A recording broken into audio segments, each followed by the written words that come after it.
Hey guys, it's Rich here bringing you another Path of Exile gameplay.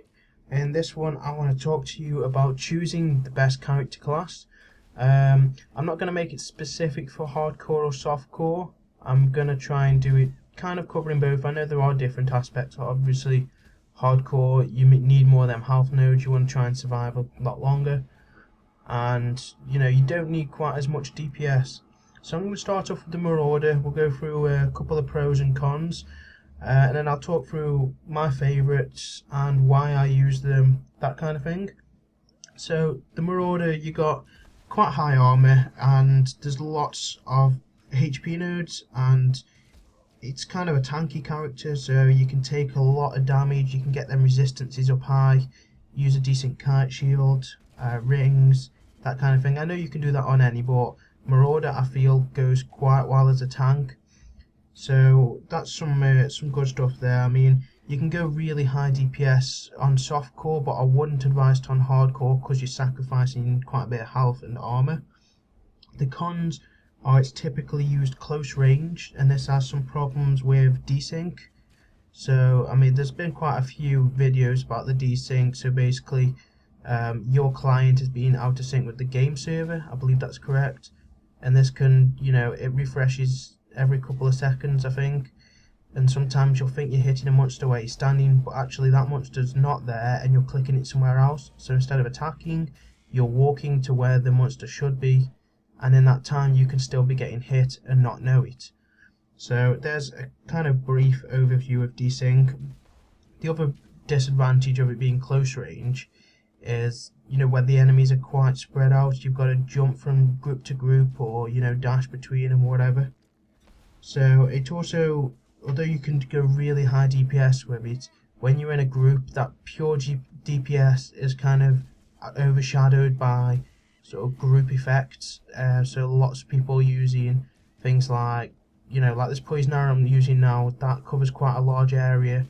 I can spam it around, I'm not getting hit much. Whereas, if I was a Marauder, typically you can go in close, so it's not going to have the same sort of effect. The template, it's got good HP, and you can have really good mana regen on it, so it can make either a strong caster or a strong physical, or, well, you can use elemental damage but with a physical weapon, but it's not quite as tanky as a Marauder. So I mean, the mana regen does have really good advantages though, because obviously the better your mana regen means you don't need to use blood magic if you don't want to, so you're not sacrificing any health.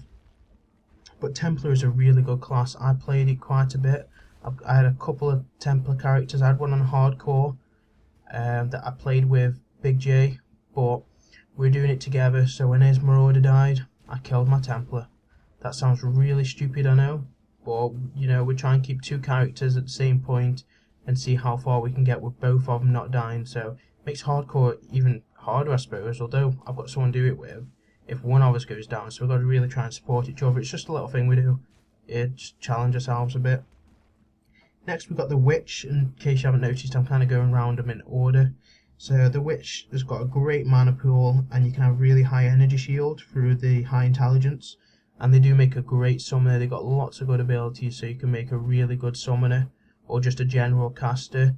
You don't tend to get in close with the Witch. I mean, I've seen some really good builds though, like I think there's an Aerial Knives, I think I've said that right, tank.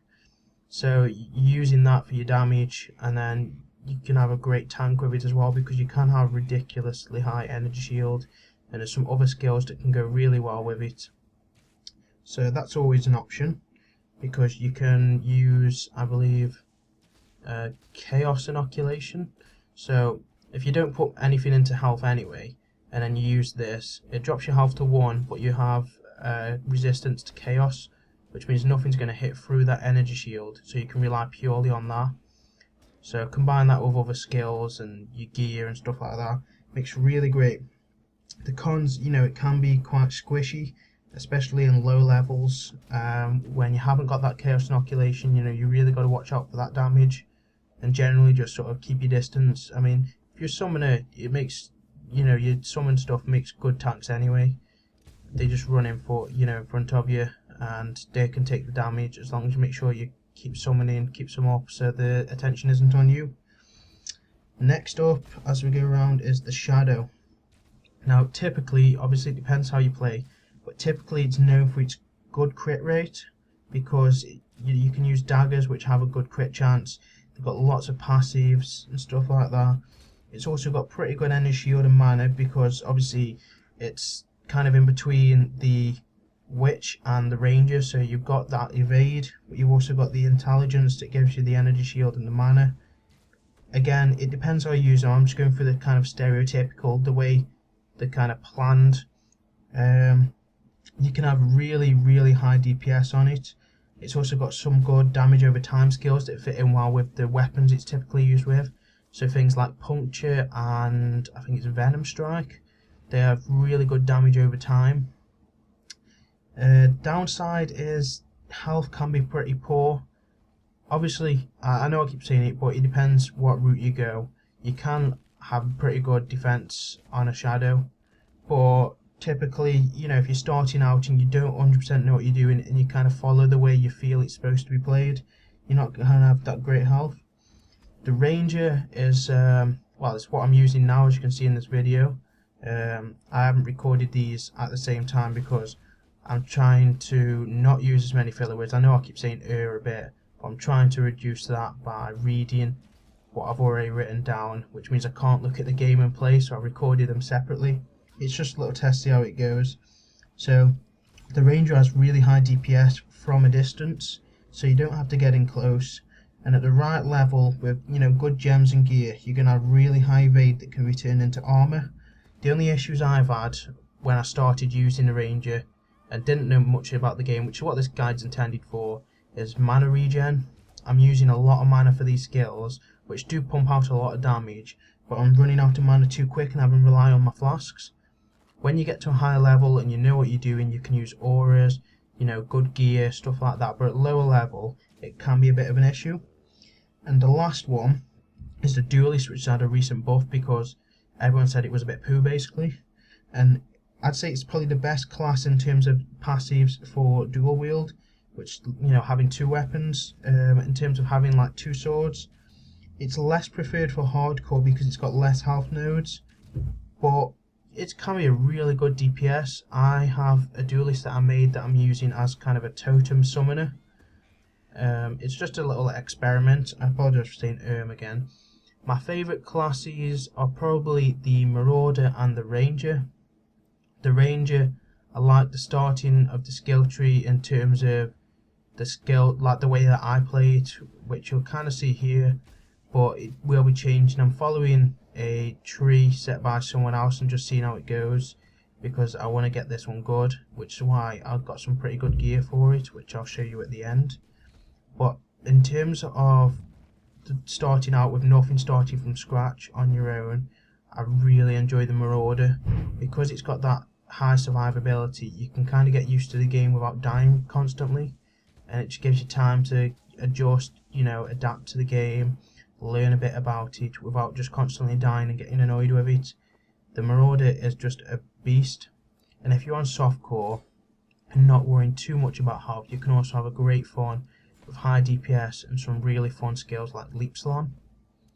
So that's the main thing I want. If anyone's watching this, just drop us a comment, say what your favourite is and why. And if I got anything wrong, as usual, please let me know, because I'm only going off what I know. I'm not an expert. I'm not pretending to be. Most of these guides I'm making often new players or relatively new players, because it's not the easiest game to get into in terms of the skill tree and the system and the armor and gear. It's quite a complex game. There's been a couple of changes recently, couple of skills. Well, there's been one skill added, I think now, maybe another one next week, the Whirling Blades, I believe. No, is it Whirling Blades? I can't. Basically, you spin around with your weapons, and the recent one has been the one where you shoot fire from your hands, and the longer you shoot for, the more damage it does and the faster it gets. So that's pretty cool. I haven't had a chance to use it yet because I haven't dropped one and I don't want to buy one. So I'll see how it goes if I ever get one anytime soon. You'll also notice my bow is glowing.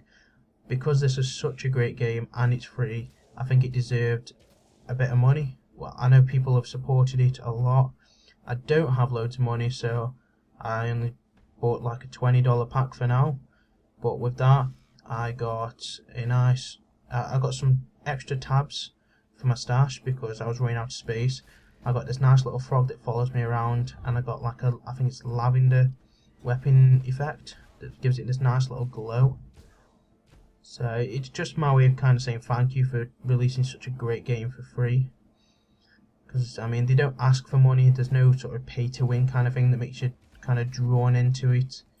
So thanks guys. I just want to say, you know, we do really appreciate it. I know the community appreciates it, which is why people buy these sort of packs for the, you know, stuff just to look nice, I suppose. There's nothing in there that's going to help you in game other than the stash tabs. That's about all I wanted to cover really. I just want to give you my rundown of the classes. Like I say, Ranger's probably my favourite at the moment in terms of hardcore, but Marauder will always be my first character, and it will always be an absolute beast. So I'm just going to go back here. I realise I go into like a level 21 area at level 18 on hardcore. I don't really want to risk that, so not now anyway, not whilst recording. So I'll go back, I will turn these quests in and give you a little show of my gear, and then I'll be gone. Oh yeah, also I will be having a new intro soon, so I'm getting that drawn up now. I know what you're thinking, drawn for an intro, but yeah, you'll see. I just had this kind of brainwave the other night, and we'll see how it goes. I think it's gonna come out pretty good, but I'll let you guys be the judge of that. I mean, I'm keeping it either way because it's cool. But yeah, this is my arm. I'm using the crude bow. I mean, I probably need to upgrade that soon, but it's got nice 4 slots. So when I start getting more support gems on, come in really handy. And then yeah, that's it. Thanks for watching. I appreciate it. I hope you enjoyed this video. Please click the like button if you enjoyed it. And I'll see you next time.